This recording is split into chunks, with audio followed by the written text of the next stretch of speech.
Una, las modificaciones fiscales. Estamos subvencionando el rentismo otra vez. Es que las modificaciones fiscales van siempre en favor de los mismos y a más rebajas fiscales hay más incentivos en realidad para la especulación. Yo creo que es una de las cuestiones que habría que atajar y realmente lo que probablemente hay que hacer y lo que nosotras proponemos es gravar la vivienda vacía y tener un control pues más estrecho de los abusos.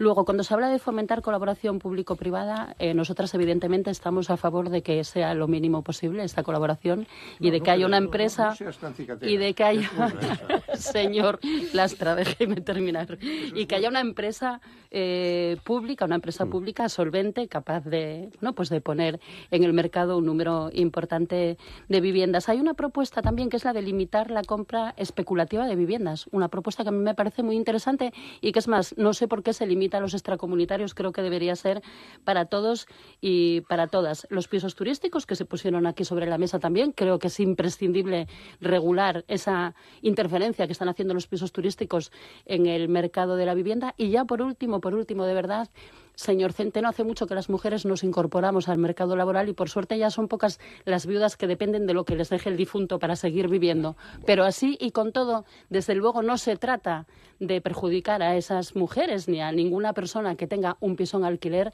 sino a las personas que viven especulando y jugando con el precio del alquiler y por lo tanto perjudicando al resto.